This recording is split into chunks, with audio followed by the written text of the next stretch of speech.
Hey! Aujourd'hui, on se retrouve dans cette nouvelle vidéo pour parler du trouble de la personnalité borderline ou anciennement état limite. Ce trouble est, je trouve, trop méconnu du grand public et trop mal jugé, donc j'ai décidé d'apporter ma pierre à l'édifice en parlant dans cette vidéo.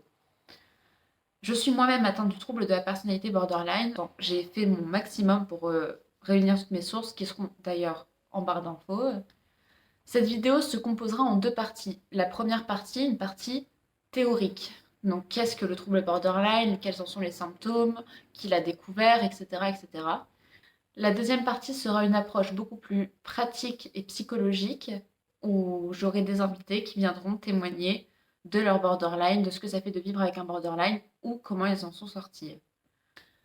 Bien, maintenant que cette intro longue comme mon bras est terminée, je vous invite à aller vous chercher un café, un thé, un chocolat chaud, de quoi manger, de vous poser dans votre canapé et c'est parti. Avant de commencer la vidéo, je tenais quand même à vous dire que je risque beaucoup de regarder vers le bas puisque j'ai mon ordinateur portable. Toutes mes notes sont dessus. Et également trigger warning parce qu'on va mentionner euh, suicide, automutilation, violence, etc.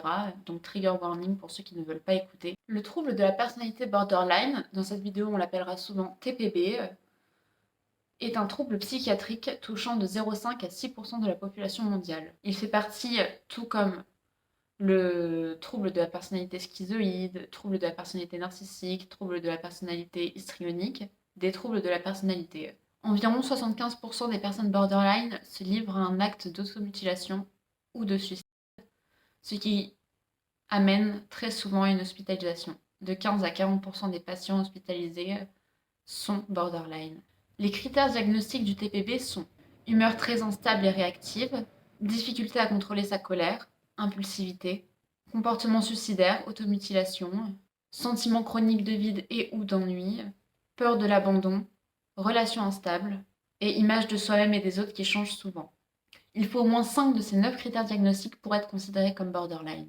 Le taux de mortalité chez les personnes qui ont un TPB est de 10%, ce qui est énorme. C'est un trouble très lourd à porter, que ce soit pour le patient ou pour la famille du patient, parce que oui, la famille aussi est impactée par ces symptômes, notamment les colères extrêmes, la valorisation, la dévalorisation des personnes, liste non exhaustive de tout ce que les personnes qui ont un borderline dans leur vie peuvent subir. Ensuite, qui a découvert le borderline? C'est le psychanalyste Adolf Stern qui, en 1938, introduit en premier le concept d'état limite. Pour lui, les symptômes du TBB se caractérisent par une valorisation et une dévalorisation des personnes de l'entourage de la personne concernée, ainsi que des difficultés à gérer des situations stressantes. C'est en 1980 que le TBB est entré pour la première fois dans le DSM-3, grâce aux travaux de Gunderson, Singer et Zanarini qui ont repris les caractéristiques décrites dans la littérature pour en faire des critères diagnostiques.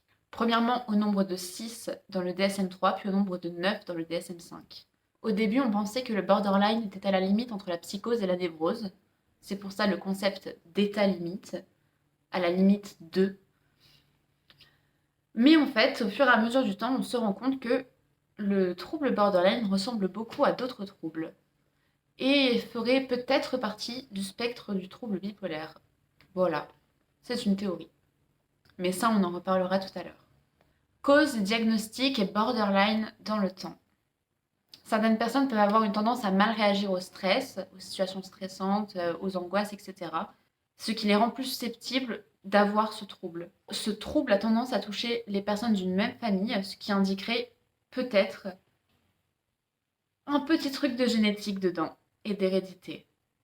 Des expériences stressantes au cours de la petite enfance peuvent également faire qu'une personne a un borderline. Par exemple, des violences sexuelles, la mort d'un parent, l'abandon.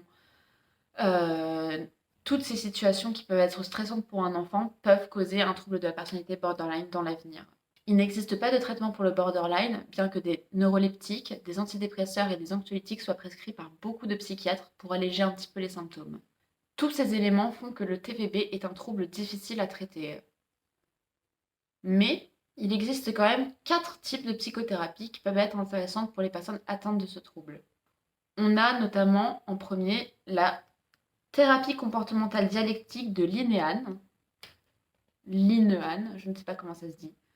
La thérapie des schémas de Jung, la thérapie focalisée sur le transfert de Kernberg et Clarkin, et la thérapie basée sur la mentalisation de Batman et Fonagy. J'aime beaucoup son nom à lui. Excusez-moi pour la prononciation.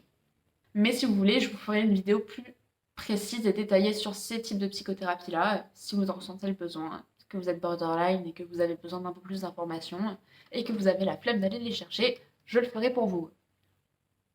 Bonne poire que je suis. De plus, le TPB a tendance à s'atténuer, voire à disparaître chez certains patients. Le diagnostic de borderline est souvent compliqué à avoir. Il y a une errance médicale de plusieurs années avant d'obtenir un diagnostic, parce que c'est un trouble qui a beaucoup de troubles en comorbidité. Qu'est-ce que la comorbidité? Eh bien, la comorbidité, c'est l'association d'une ou plusieurs maladies physiques ou psychiatriques fréquemment observées dans la population. Dans le cas du TPB, il y a beaucoup de comorbidités, telles qu'avec des troubles de l'humeur, des troubles anxieux, de la dépression, un SSPT, donc un syndrome de stress post-traumatique, un trouble bipolaire, et j'en passe. Et il peut même se confondre avec le TDAH. Maintenant, on va parler de la dissociation dans le trouble de la personnalité borderline. Et on va parler de quelque chose de très intéressant, la théorie de la dissociation structurelle. Et là, vous m'excuserez, mais je vais lire mon ordinateur. Ce sera plus simple pour moi. D'après cette théorie, quand on est, nous n'avons pas conscience de qui nous sommes. Notre identité n'est pas construite. Nous avons tous plusieurs identités en étant enfants. Une identité pour jouer, une autre pour manger, etc. Ce n'est qu'entre l'âge de 3 à 9 ans que toutes ces parties de nous se forment pour n'en former qu'une. À partir de là, nous conscientisons notre identité, notre soi. Mais il y a des choses qui peuvent venir perturber cette intégration, comme des traumatismes. Ces traumatismes ne vont pas s'intégrer normalement, mais vont se détacher de la PAN, partie apparemment normale, pour former une ou plusieurs PE, parties émotionnelles.